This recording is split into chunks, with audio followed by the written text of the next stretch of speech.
Okay, welcome everyone to our webinar. This is the first webinar in our Nature Action Playbook series. This one's entitled Nature Risk Assessment for Small Teams and Small Budgets. My name is Megan Pillsbury. I'm the founder and CEO of Dunya Analytics, and I'm joined today by my colleague and our Chief Science Officer, Rebecca Stern, who will be our lead presenter for today. I would like to take this opportunity to make a quick introduction of Dunya Analytics. We make it easy for companies to incorporate nature risk into business decision-making and climate transition planning. Our enterprise SaaS platform supports in-house sustainability teams with the tools and data to uncover hidden risks associated with biodiversity and nature loss. This also helps them meet ESG reporting requirements and enables them to build the business case for nature action. As I mentioned, this is the first webinar in our Nature Action Playbook series. This webinar is focused on getting started with nature risk when you don't have a huge budget or organizational support. In the second webinar, which is scheduled for the 21st of October, we will give you a step-by-step process for building the business case for nature action. And on November 19th, we will discuss how you can use your nature assessment to build bottom-up strategy-backed nature targets. We will be sending registrations for those events in due course. For this webinar, we will have about 35 minutes of presentation and plenty of time for Q&A. So please submit your questions via the Q&A button on the Zoom navigation.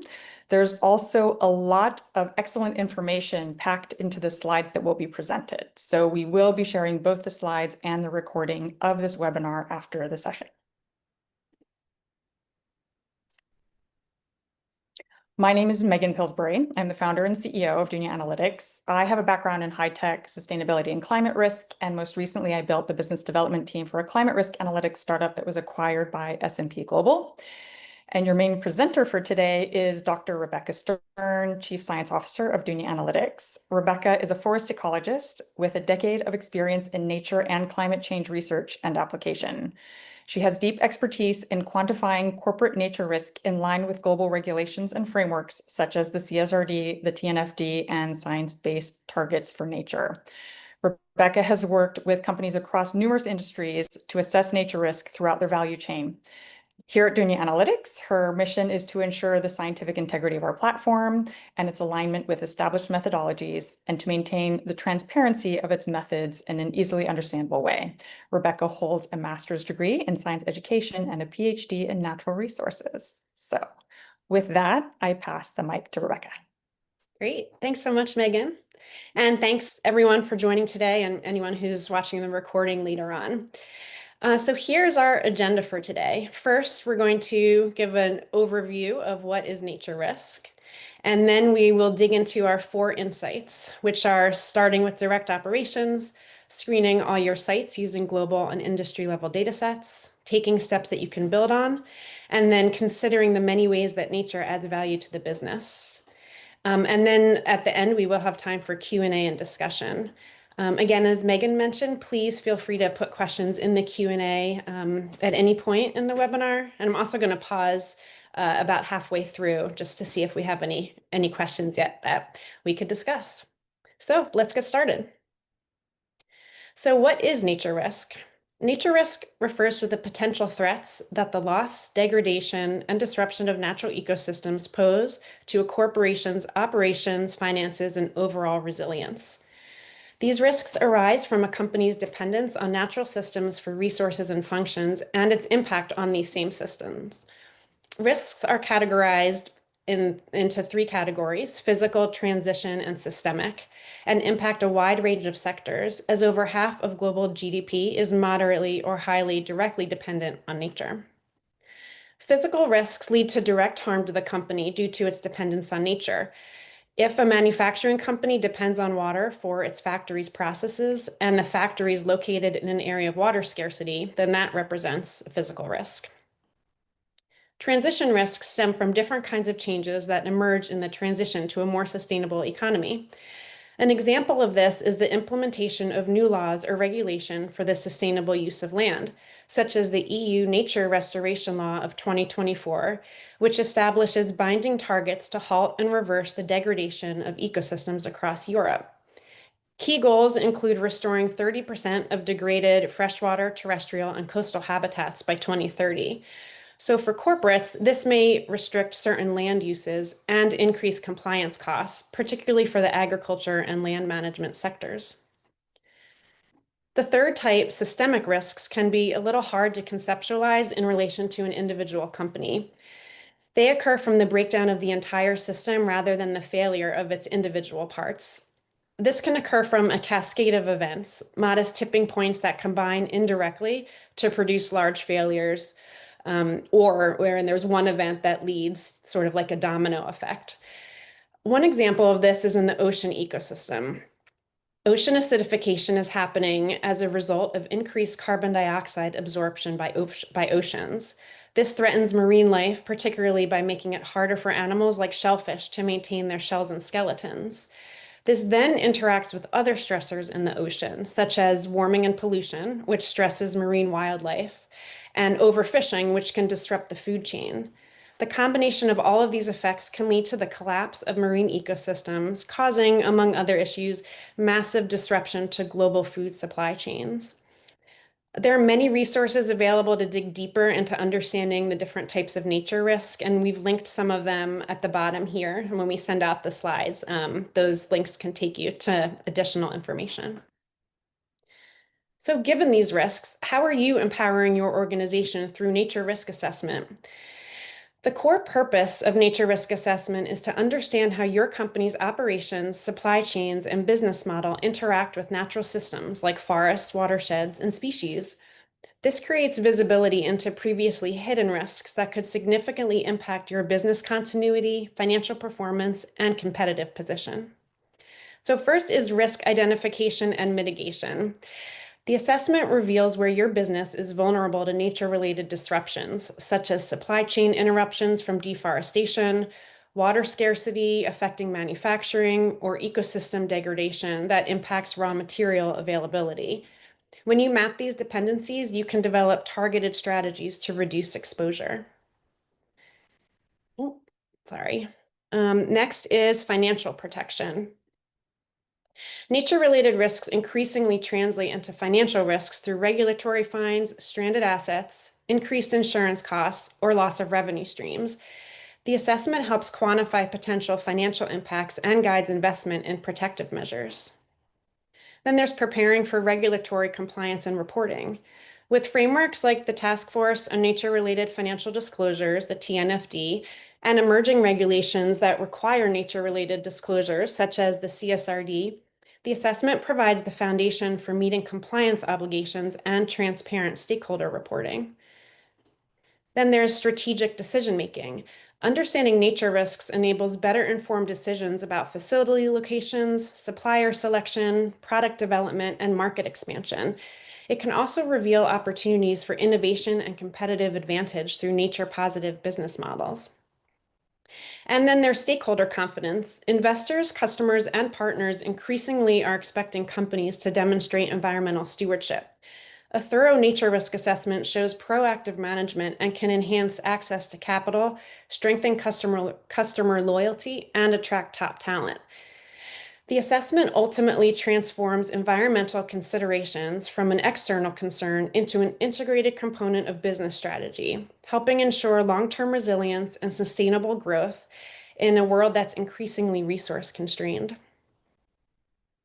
So in terms of regulatory compliance and reporting, we're going to provide a brief overview of one major regulation and one framework, focusing here on the CSRD and the TNFD. The CSRD is an EU directive that updates and expands existing rules on sustainability reporting, and it describes what companies need to disclose. Then within that, the European Sustainability Reporting Standards, or the ESRS, there are a set of detailed standards that expand on the what of the CSRD and provide information on how to disclose the information for the CSRD. One of these standards focuses on biodiversity and ecosystems, which we'll come back to later on. Right now, as probably you're aware, the ESRS are in the process of being revised, but their core objectives and requirements aren't expected to change. And in the draft requirements that were released in July, we saw that those didn't change, which is good. One key principle of the ESRS is that companies must conduct a double materiality assessment and report on both impact materiality, that's how your activities are affecting the environment and people, as well as financial materiality, how sustainability issues create financial risks and opportunities for your company. These requirements are being phased in starting in 2026. The Task Force on Nature-Related Financial Disclosures, or the TNFD, is a voluntary guidance framework for companies to disclose their nature-related dependencies, impacts, risks, and opportunities. Other frameworks exist as well, such as CDP, which has a voluntary biodiversity questionnaire, and the Global Reporting Initiative, or GRI. The CSRD, TNFD, and GRI all align with one another, and CDP asks for very similar biodiversity information. So, where should you start? Start with your direct operations, gathering location information for those sites. If you have completed a climate risk assessment, you can leverage location information from that work. At a later point, you can build in upstream and downstream to your assessment. Even if you already know that your biggest impacts lie in your supply chain, starting the process with direct operations is the easiest and best way to set a foundation for the process, especially with a small team or a small budget, because you have access to that information a lot more easily. While the draft CSRD or ESRS requirements do include the value chain, for the first 3 years of preparing your sustainability statement under the ESRS, you're not required to include upstream and downstream information for nature metrics. And if you don't include that information, you just need to explain that what efforts you're making to obtain the necessary information for that analysis.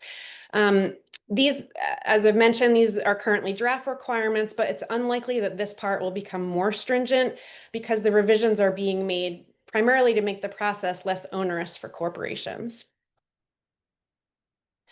So once you have done direct operations, then and it gives you this firm understanding of the process, then later on you'll be able to better handle the complexity of upstream and downstream assessments.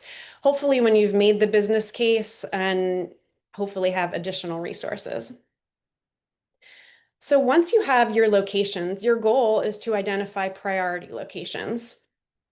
Nature risk assessment encompasses two aspects. First are important areas for biodiversity, and then material impacts and dependencies that your company has on those important areas. The TNFD calls the combination of these two categories priority locations.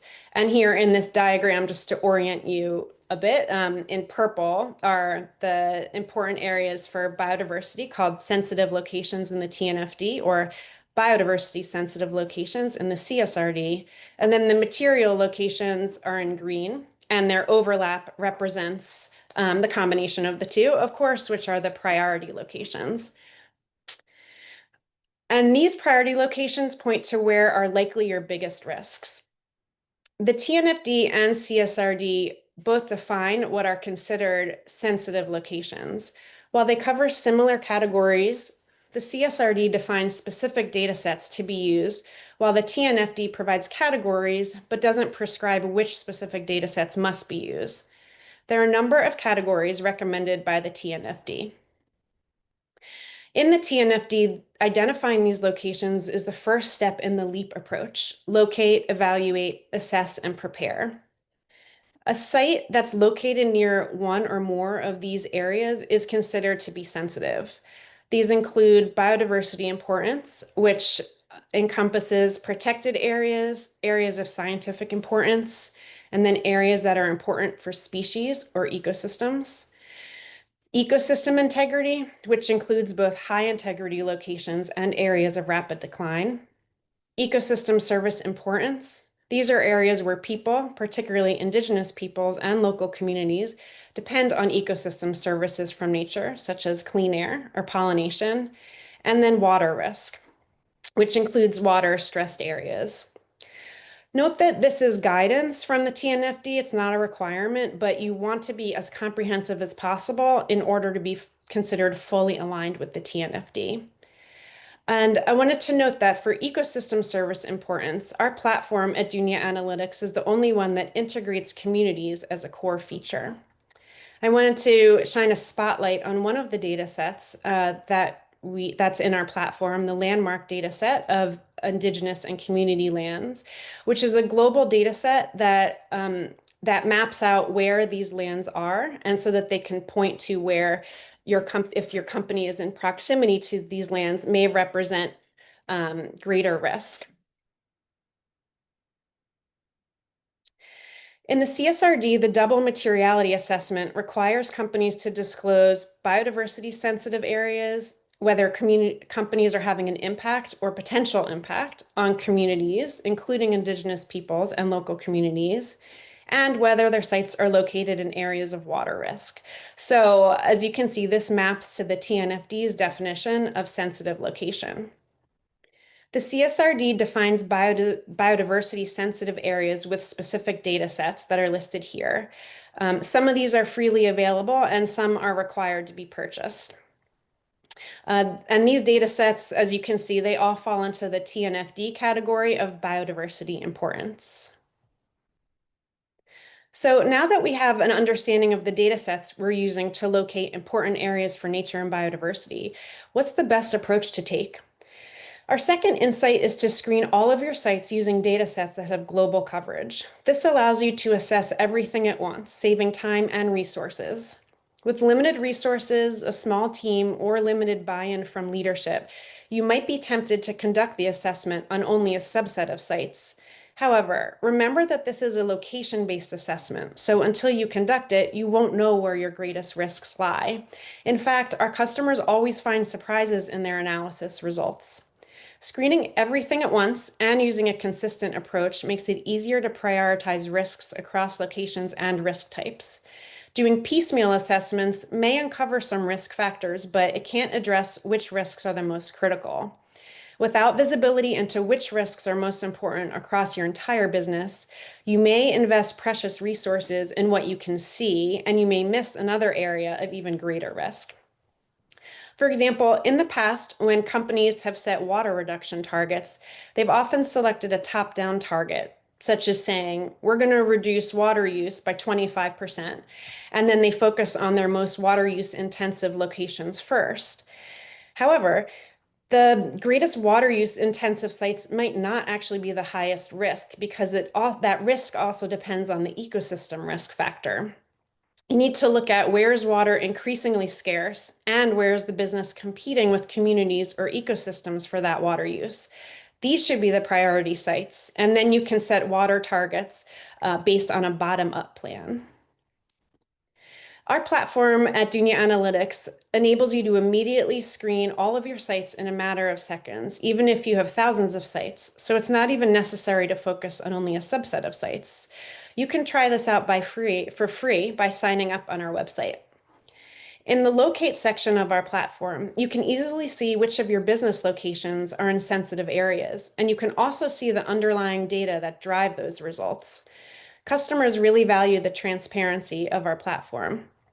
We also update the data regularly, enabling our users to effortlessly stay up to date on changes in nature data. For the second part of priority locations, you need to know what and where your material impacts and dependencies are. For this assessment, start with industry level data rather than attempting to collect site level and company data for each of the multiple categories at all of your sites, assuming you don't already have it. Encore is the most authoritative data set that exists to help businesses understand how their economic activities have impacts on and also dependencies on the natural world. It's recommended by the TNFD. While Encore data aren't specific to your company, they point to where your biggest likely impacts and dependencies are. These are also categories that investors will ask about if they are known issues in your industry. For example, the textile and garment industry is known for requiring large volumes of water for wet processing and dyeing of fabrics. So water use is a known issue in that industry. In the context of nature-related risks, businesses apply pressures to the ecosystem, called ecosystem pressures, which lead to degradation of the state of the local environment or nature, and these are called impacts. These changes in the state of nature can negatively or positively impact ecosystems, species, and human health. Encore evaluates the impacts that result from 13 different ecosystem pressures in these 5 categories: climate change, ecosystem use, pollution, resource use, and invasive species. Companies also have dependencies on nature. Dependencies are the way that your company relies on elements from nature, such as water, air, or land, and the ecosystem services that nature provides for your operations, supply chain, and overall functioning. Ecosystem services are the benefits that humans and corporations derive from functioning natural systems. Encore evaluates 25 dependencies on ecosystem services. They fall into 3 main categories: regulating and maintenance, which is here in purplish colors, cultural, which is in gray, and provisioning, which is represented in green. The regulating and maintenance services, these moderate natural processes to sustain environmental conditions that benefit individuals, organizations, and society. These include air filtration by plants and trees, pollination services from insects, decomposition of waste by bacteria, storm surge protection by mangroves, and carbon storage and climate regulation. Cultural services are the non-material experiential benefits that humans derive from ecosystems. These include recreational opportunities, spiritual connections to specific landscapes, aesthetic appreciation, educational value, and contributions to cultural identity. And lastly, provisioning services are the flow of benefits to people that are harvested or extracted from nature. These include food, water, timber, wood, natural gas, and plant fibers. The Encore dataset is embedded in our platform, which immediately assesses the materiality level of impacts and dependencies on a 5-point scale running from very low to very high.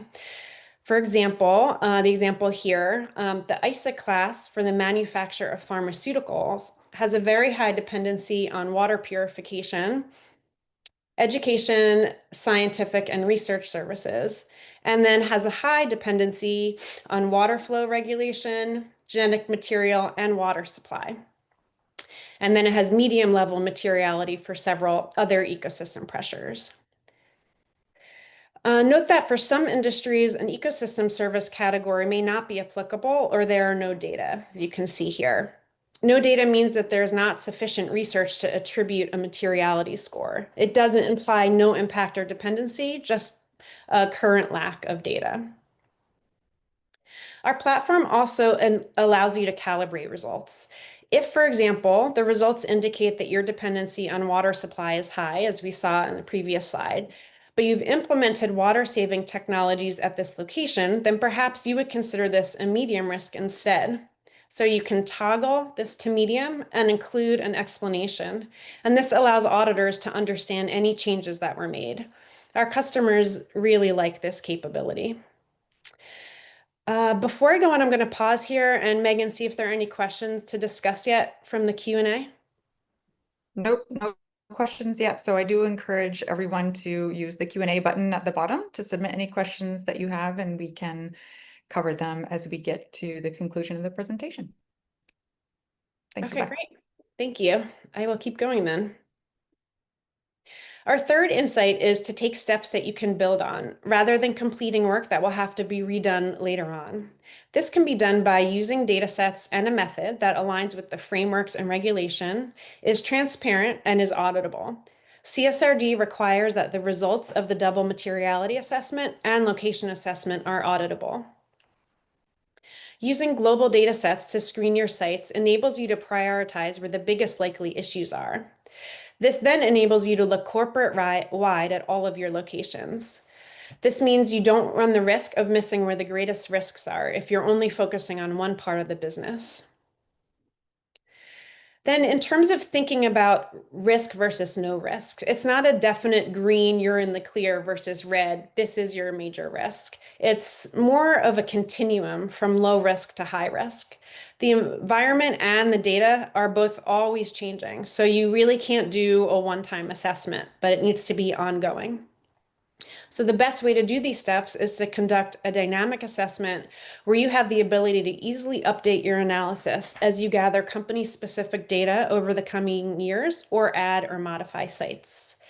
Our platform collates and assesses the numerous data sets at each location and also allows you to modify company-specific results. It's a dynamic platform that's updated regularly, and it's also fully transparent and auditable.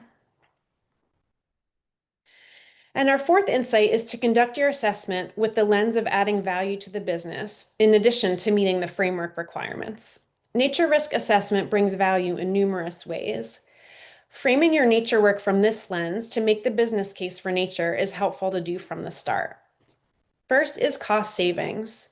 You can identify potential financial exposures before they become costly problems.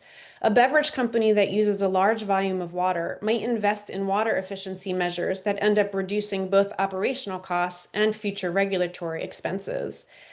It can help you be resourceful by identifying which sustainability investments will yield the highest returns, preventing wasteful spending on initiatives that don't address material risks.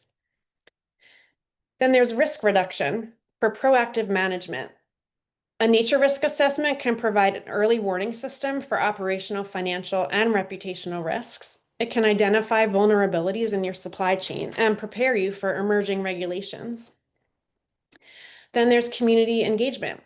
When you transparently conduct a nature risk assessment, it demonstrates genuine commitment to environmental stewardship. This builds trust with local communities whose livelihoods often depend on healthy ecosystems.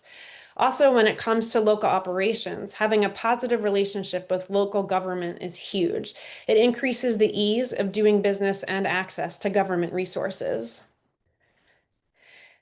Then there's employee engagement. Increasingly, employees want to work for companies that align with their environmental values, and employees report higher job satisfaction and retention in companies with leading sustainability programs.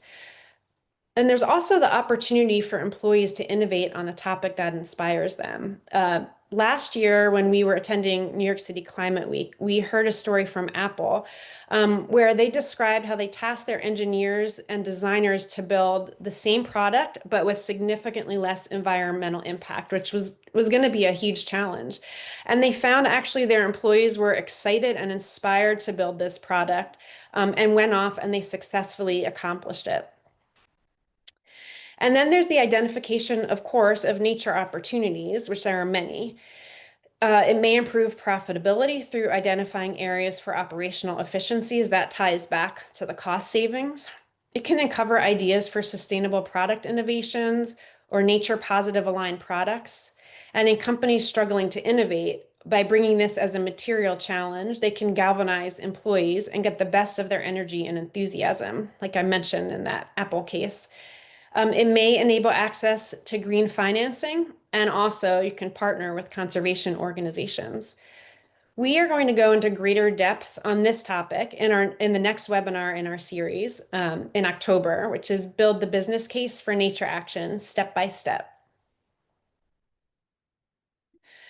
So to recap, we had our four insights, which are start with your direct operations, screen all your sites using global and industry level data sets, take steps that you can build on, and consider the many ways that nature adds value to the business. And with that, we can move on to Q&A and discussion. Great. Thank you, Rebecca. We still don't have any questions in the Q&A. I guess you're very thorough. So please feel free to submit your question. And we're happy to discuss anything from what we understand about the emerging regulations, the TNFD, our platform, industry best practices. Feel free to submit.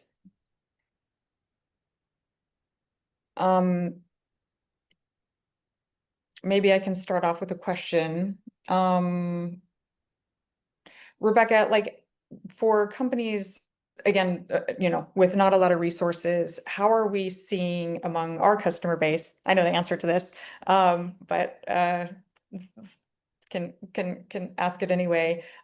What is kind of the process that once people have done the assessment, like where do they go from there when they've done kind of the initial baselining? Like what's the next step after that? Yeah. So after you do the initial screening, which is when we were talking about screening all your sites at once. So these are global level data sets, enable global coverage. I talked about the benefits of starting with data sets like that at the beginning of your nature journey. And then what you do is once you have those priority locations, you can start to dig into those locations a little bit more. So you can start to touch base with site managers and get to understand like what's happening more on the ground with those priority locations. Eventually, and we'll talk about this also in I think our third webinar where we're going to talk about target setting bottom up. You'll use those priority locations to hone in and do a baseline assessment of what is on the ground there using different types of data, not the screening level data, and then enable you to set targets and then track and monitor over time. So I was like, big arching overview, I think, answer to your question. But the very next step is to start investigating those priority locations and like sort of ground truthing some of what shows up in the screening level results, and then going from there. Yeah, and Megan, please feel free to add more to that as well. Nope, that was great. Okay, we have a question come in. When we speak of financial institutions, there has been a limited focus now, especially with banks rolling back their climate strategies. So how do we then motivate financial organizations to integrate nature risks into their management processes?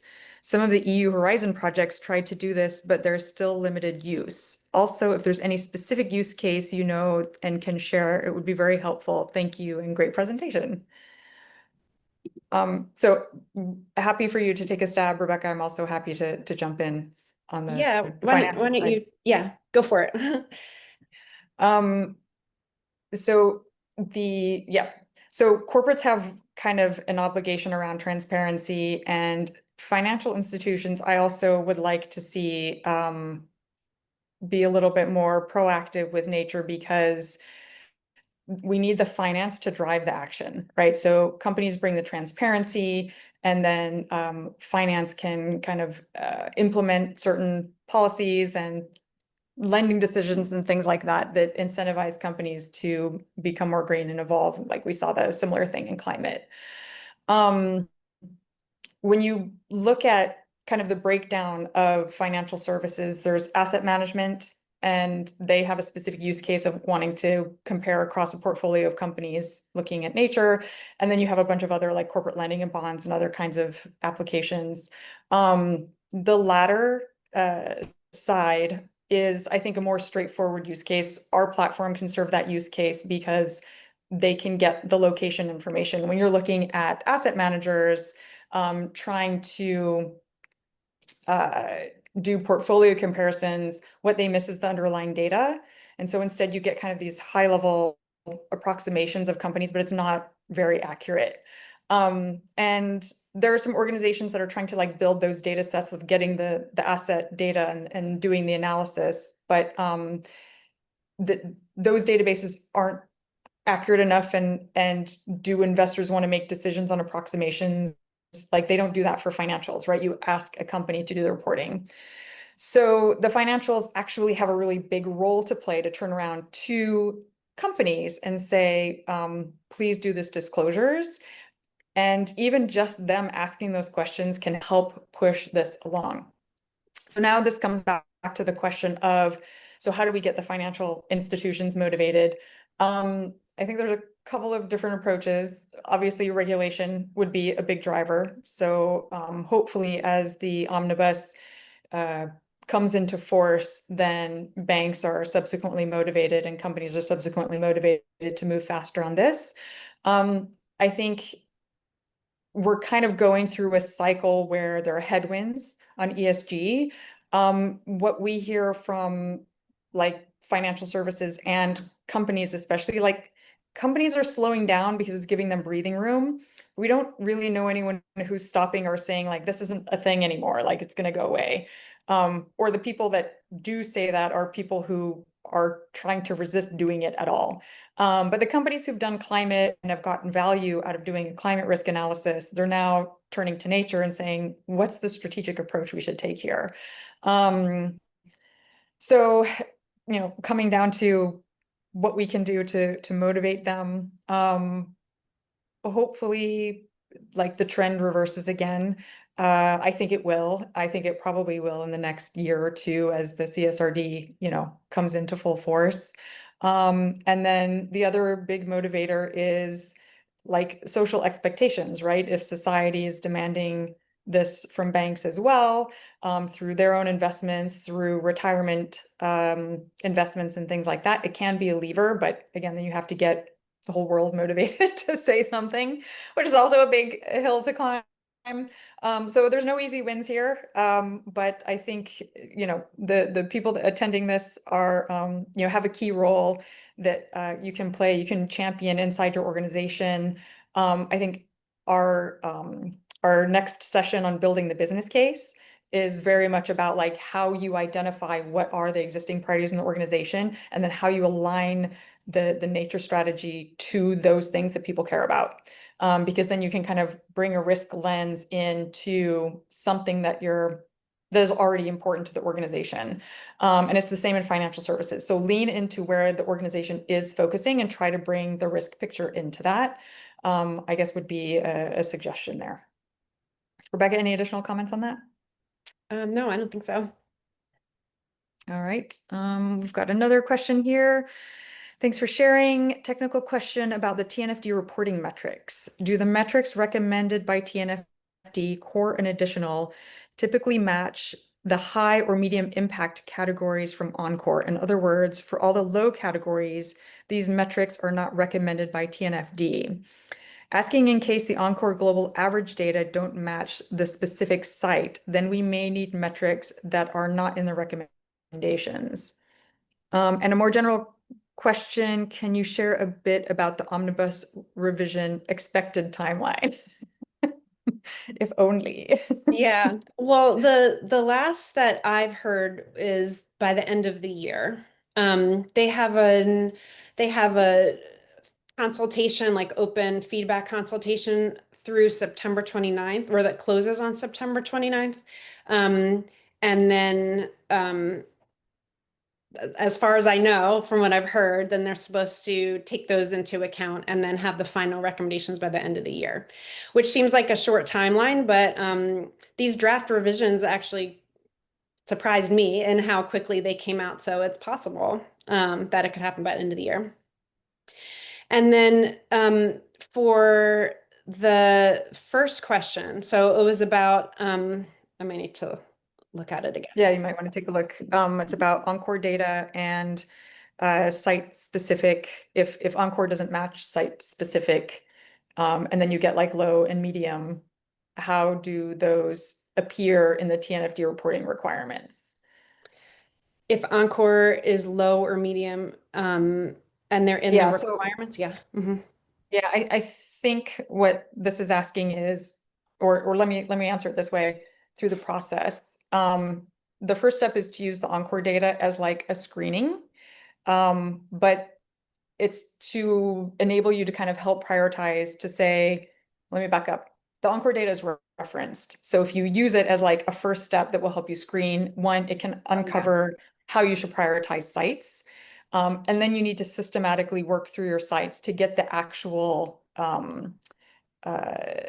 materiality. But Rebecca, I think you mentioned there's the concept of potential impact or potential dependency, and then actual impact and actual dependency. So it's more about giving you time to collect data, like use the Encore for screening, that gives you the potential. and then you need to go do the measurements to get the actual. And Yeah. then I'll let you take over from here, Rebecca. And then for those core, the disclosure metrics in the TNFD, where it asks for things like amount of land that's been transformed or, yeah, changed in some way. So right now, the Nature Positive Initiative, they have draft state of nature metrics that are being piloted right now, to help companies know how to answer like some of those, or how to measure, or to provide further guidance, I should say, on how to measure things like ecosystem condition and ecosystem extent. And that is supposed to wrap up at the end of this year as well, with, I believe, the final recommendations coming out next year. So yeah, the Encore data wouldn't be used to disclose those core metrics, but can be used as this first starting point. And particularly because this webinar was focused on like small teams, small budgets, it's a really comprehensive data set that can help you focus on where those priority locations may be before you have the time or capability to gather all of the data. And it can point you in the right direction. Yeah, and I think and correct me if I'm wrong, Rebecca, but the guidance in the TNFD and the CSRD is start somewhere and kind of like, and the Nature Positive Initiative as well, guidance is like, start with what you have and then build on that. And I think that speaks to the point you made at the beginning about, a dynamic assessment of getting started and whatnot. Yeah, definitely. Great. Um, I had another question to ask, actually. Oh, sorry, we've got another question come in. Thanks for the clear presentation. It's been very useful. I wonder if you've had customers working in non-EU contexts, specifically Africa and Asia. How was the experience aligning TNFD and nature risk, especially with different national regulatory requirements? I have an answer, but happy Yeah, for you to please. take yeah, okay. So we have worked with companies outside of the EU. What's interesting about the CSRD in particular is it's very far-reaching. So companies that sell into the EU more than, I think it's $20 million per year in revenue will need to start doing CSRD disclosures. So that is impacting roughly 10,000 companies globally. And that includes Asia and Africa and North America and South America, et cetera. So it's a huge motivator. And then there's the other drivers around the voluntary disclosures, and then companies that are already doing climate, looking at nature, and those that want to lead in nature are other motivators to get started with TNFD. What I think is a very positive development in the nature disclosure space is the TNFD did a really nice job of consulting with all of these different existing frameworks at the time to create kind of a comprehensive nature risk assessment approach. So it's part of why the TNFD guidance is so comprehensive and complex and maybe not perfectly harmonized yet. So, it is a little bit of a beast to read and prepare for. But then because they took that approach of being very consultative, now what we're seeing is the emerging guidance and frameworks from both regulations and voluntary disclosures is that they're aligning back to the TNFD. And I have seen a couple of articles recently on specific jurisdictions. I want to say China, India, who are working on legislations or guidance are very TNFD aligned. So this is very promising. And I think it again speaks to the power of following the TNFD guidance because it is pretty comprehensive. I think it's hard, other than prescribing specific data sets to use, I think it would be hard for a jurisdiction to get more stringent than the TNFD. Rebecca, your thoughts? Yeah. Yeah, I agree with you. Okay, great. Okay, so I'm going to try to squeeze my question in again. So double materiality assessment. Last year we heard from companies who did a I'll call it a top-down survey-based double materiality assessment and said, oh, biodiversity is not material, so they didn't need to report. But we have seen, in the ESRS that actually it says, regardless of your materiality assessment, you still have obligations under or for biodiversity risk exposure. Can you explain that a little bit? Sure, yeah. As we mentioned, the ESRS, they require a double materiality assessment. And it does say in there that companies can choose how to do that double materiality assessment. And they say you can do a top-down approach if you want. And this is where the language, I think, is can be a little confusing if you aren't like really well versed in the ESRS. And maybe it'll get cleared up with this final revision. But there are a few assessments that you can't do top down, and those are assessments that are location based. Um, and in order to determine if it's material, you have to do the location-based assessment. So the three of those are the ones that I mentioned here. One is biodiversity and ecosystems, communities, and water risk. So you can't do a top-down assessment of whether those are potential risks or not. And the ESRS, they talk about both potential and actual risk. So if it's something that you have not assessed previously, but that where there are data available to see, like, are you in proximity to indigenous peoples or local communities, then the way you determine if that's material for you is by doing a comprehensive assessment. Um, and I think, and that is in the like general disclosure, the ESRS 1 and ESRS 2, which apply like to all companies, regardless of your industry. So I think it's important that they are looking for potential. So like if you haven't assessed it before and you're not sure, but there's the potential that you could be having an impact, and they're focused on negative impacts, whereas like the TNFD is looking at, they're looking at both risks and opportunities. But if there's the potential that you're having an impact on a community or an ecosystem, then you need to disclose that. And so that's why doing this comprehensive bottom-up approach, location-based for those three assessments, is how you align with the CSRD. And we've written one blog post on this on our website if you want to like dig into the actual, or we've pulled out the actual language and like broken it down and explained what it means. One on biodiversity and ecosystems. We're going to soon publish one on affected communities, which is the social presence assessment. So feel free to check those out if you want to like get into the nitty-gritty or learn a little bit more. Great mention. Thank you, Rebecca. It looks like that is all the questions. So I think we can wrap. If you want to move to the next slide, great. So as a reminder, we'll be sharing the recording and the slides, and we will send invitations to the other webinar in the series. And finally, if you would like to further explore how our platform can support your nature risk assessment, please reach out to us. You can reply to any of our emails, use the contact form on our website, or email us at contact@dunya-analytics.com.